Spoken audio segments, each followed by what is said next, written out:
Hello नमस्कार दोस्तों। आज की इस छोटी सी वीडियो में हम एक टॉपिक जो कि बहुत ही महत्वपूर्ण है, जिसे हम पॉलिनेशन या परागण कहते हैं। पॉलिनेशन और परागण आखिर है क्या? देखिए, परागण की जो परिभाषा होती है बहुत ही सिंपल है, लेकिन देखने में एक छोटा सा शब्द है। इसकी परिभाषा भी छोटी, लेकिन ये अपने आप में एक पूरा एक सब्जेक्ट आप कह लीजिए। ठीक, परागण का देखिए जो परिभाषा होती है वो होती है कि पराग कोश से पराग कण का निकलकर वर्तिकाग्र पर जाना। देखिए, पराग कोश से पराग कण का निकलकर, ये देखिए पराग कोश है ये, जिसे हम कहते हैं एंथर। पराग कोश को क्या कहते हैं? एंथर। तो पराग कोश से ये क्या रहा? ये इसमें है पराग कण। ये क्या हो गया? इसमें पराग कण, जिसे हम कहते हैं पॉलन। ठीक, पॉलन, तभी तो इसको पॉलिनेशन कहते हैं। देखिए क्या हमने कहा कि पराग कोश से, ये आपका पराग कोश है पूरा, इसमें से क्या निकला? ये पराग कण निकल के कहाँ पहुंच गया? स्टिग्मा, यानी कि वर्तिकाग्र पर। ठीक, पराग कोश से पराग कण का निकलकर वर्तिकाग्र पर जाना ही क्या कहलाता है? परागकण कहलाता है। बहुत ही आसान परिभाषा, बिल्कुल ध्यान से सुनिएगा कि हमने क्या कहा कि पराग कोश। ठीक, पराग कोश में क्या पाया जाएगा? परागकण, जिसे हम कहते हैं पॉलन। ठीक, पराग कोश में क्या पाया जाएगा? परागकण, जिसे हम कहते हैं पॉलन। पराग कोश से पराग कण का निकलकर वर्तिकाग्र पर जाना ही क्या कहलाता है? Stigma. Transfer of pollen grain from anther to stigma. ठीक, transfer of pollen grain from anther to stigma is known as pollination. ठीक, तो पराग कण का, ये पराग कण है। ठीक, पराग कण का पराग कोश से निकलकर वर्तिकाग्र पर जाना ही क्या कहलाता है?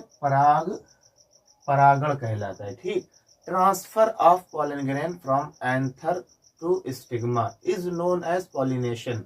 पराग कण का पराग कोश से निकलकर वर्तिकाग्र पर जाना ही क्या कहलाता है?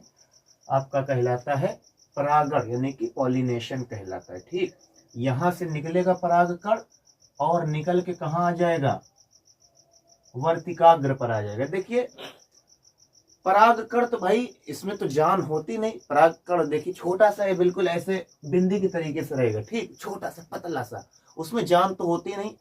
तो वो बहुत सारे माध्यम से, कभी उसको कोई, मान लीजिए कि उस पर कोई पक्षी बैठा, उसके पैर में लग गया वो परागकण और निकल के चला गया। यहाँ पक्षी बैठा पहले, ठीक, यहाँ पे एक पक्षी बैठा, ठीक, अब यहाँ से निकल के यहाँ चला आया, तो ये इसी के माध्यम से ये चला आया। ठीक, और मान लीजिए कभी हवा चली, ये यहाँ से उड़ के यहाँ चला आया। ठीक, या मान लीजिए कभी बारिश हुई, बारिश बह के यहाँ चला आया। ठीक, या कभी मान लीजिए छोटे छोटे कीट पतंगे जो है वो यहाँ बैठे और फिर यहाँ आके बैठ गए, उनके पैर में लग के चला आया। तो देखिए, जब कभी पराग कण जो, यानी कि पॉलन ग्रेन, जब कभी पराग कण हवा के माध्यम से, यानी कि हवा चली और पराग कण यहाँ से उड़ के यहाँ चले आए, तो उसे क्या कहा जाता है? एनीमोफिली। उसे क्या कहा जाता है? एनीमोफिली, यानी कि हवा के माध्यम से, जब कभी हवा के माध्यम से पराग कण यहाँ से उड़ के यहाँ आएंगे, यानी कि जब कभी हवा के माध्यम से पराग कण पराग कोश से निकलकर वर्तिकाग्र पे आएंगे, तो उसे क्या कहा जाएगा? एनीमोफिली। और अगला हाइड्रोफिली, यानी कि पानी के माध्यम से, कभी अगर बारिश हुई, बारिश से बहकर पराग कण यहाँ से निकल के यहाँ आ गए, तो क्या कहलाएगा? वो हाइड्रोफिली कहलाएगा। ये देखिए लिखा है एंटेमोफिली, यानी किसी कीट पतंगे, जैसे आप उदाहरण ले सकते हैं हनी बी, यानी कि मधुमक्खी। देखिए, मधुमक्खी जो है वो लगभग 80% जो मधुमक्खी होती है वो परागकण में काम आती, परागण में काम आती है। देखिए, मधुमक्खी का क्या काम है? वो एक फूल पे बैठी, फिर दूसरे फूल पे बैठी, फिर तीसरे फूल पे बैठी, फिर किसी फूल पे बैठी, फिर किसी फूल पे बैठी, ऐसे जो है मधुमक्खियां का काम रहता है। अब मान लीजिए कि यहाँ पे आई हनी भी बैठी, यानी कि मधुमक्खी बैठी, और यहाँ पे बैठी, जब वो रस निकाल रही थी, सैप उसका पी रही थी उस फूल का, साथ ही में उसके पैर में क्या लग गया? परागकण। अब भाई उसका पैर ऐसे है, यहाँ पे बैठी तो इसके पैर में क्या लग गया? परागकण। फिर यहाँ से उठ के यहाँ चली आई। भाई मक्खी वो कहीं भी जा सकती है। ठीक, यहाँ से उठ के कहाँ चली आई? यहाँ चली आई और ये परागण हो गया। ठीक, जब कभी जो है वो कीटों के द्वारा, भाई मक्खी भी तो एक प्रकार का कीट है, कीटों के द्वारा होता है, उसे क्या कहते हैं, एंटमोफिली कहते हैं, ठीक। और नेथोफिली जब कभी पक्षियों के द्वारा होता है, जब कभी पक्षी के द्वारा होता है, ठीक। एनीमोफिली जब कभी हवा के माध्यम से परागण होता है, हाइड्रोफिली जब कभी पानी के माध्यम से परागण होता है, एंटमोफिली जब कभी कीट के द्वारा होता है, और नेथोफिली जब कभी पक्षी के द्वारा होता है, ठीक। तो परागण की परिभाषा में क्या बताई, पराग कण का पराग कोश से निकलकर वर्तिकाग्र पर जाना ही क्या कहलाता है, परागण कहलाता है। Transfer of pollen grain from anther to stigma is known as pollination या परागण, ठीक। देखिए परागण कई प्रकार का होता है, परागण सामान्यतः दो प्रकार का होता है, जिसे हम कहते हैं, एक होता है स्वपरागण, क्या होता है, स्वपरागण, स्वपरागण, ठीक। और एक होता है, इसे कहते हैं सेल्फ पॉलिनेशन, ठीक। और दूसरा होता है आपका पर परागण, दूसरा क्या होता है, पर परागण, ठीक। तो एक एक करके हम लोग समझते हैं। पहले हमने क्या कहा कि स्वपरागण, स्वपरागण आखिर क्या होता है, चलिए एक चित्र के माध्यम से हम समझते हैं। एक चित्र आपको बना के दिखाएंगे कि स्वपरागण क्या होता है और पर परागण क्या होता है, ठीक। ये देखिए हम एक पेड़ बना रहे हैं, ठीक, यहाँ पे इसके लग गया फूल, ठीक।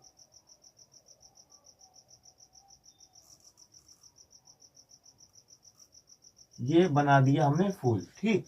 अब देखिए हमने क्या कहा कि जब कभी पराग कण यानी कि पराग कण यानी कि पॉलन ग्रेन पराग कोश से निकलकर कहाँ जाएंगे, आपकी वर्तिकाग्र पर जाएंगे, तो पॉलिनेशन कहलाएगा। अब देखिए मान लीजिए कि भाई ये एक फूल है, वो हमने एक फूल का स्ट्रक्चर बनाया था, एक फूल में आपका मादा जननांग भी पाए जाएंगे और नर जननांग दोनों पाए जाएंगे, ठीक। तो जैसे यहाँ पे इसमें था, इसमें नर भी पाई जाएगी, मादा भी पाई जाएगी। अगर इसी फूल का पॉलन ग्रेन यानी कि पराग कण इसी फूल की स्टिग्मा पे चला जाता है, यानी कि इसी का पराग कण भी रहेगी, इसी का पराग कोश भी रहेगा, इसी की स्टिग्मा यानी इसी की वर्तिकाग्र रहेगी, उसी फूल का सब कुछ बात होगी, ठीक। तो वही स्वपरागण कहलाएगा। वही क्या कहलाएगा, स्वपरागण। किसी फूल के पराग कण का उसी फूल की पराग कोश से निकलकर वर्तिकाग्र पर जाना, यानी कि सब कुछ एक ही फूल में होगा, किसी दूसरे, यानी कि आपके घर ही के अंदर शादी होगी, कहीं दूसरी जगह आपको जाने की जरूरत नहीं है, ठीक।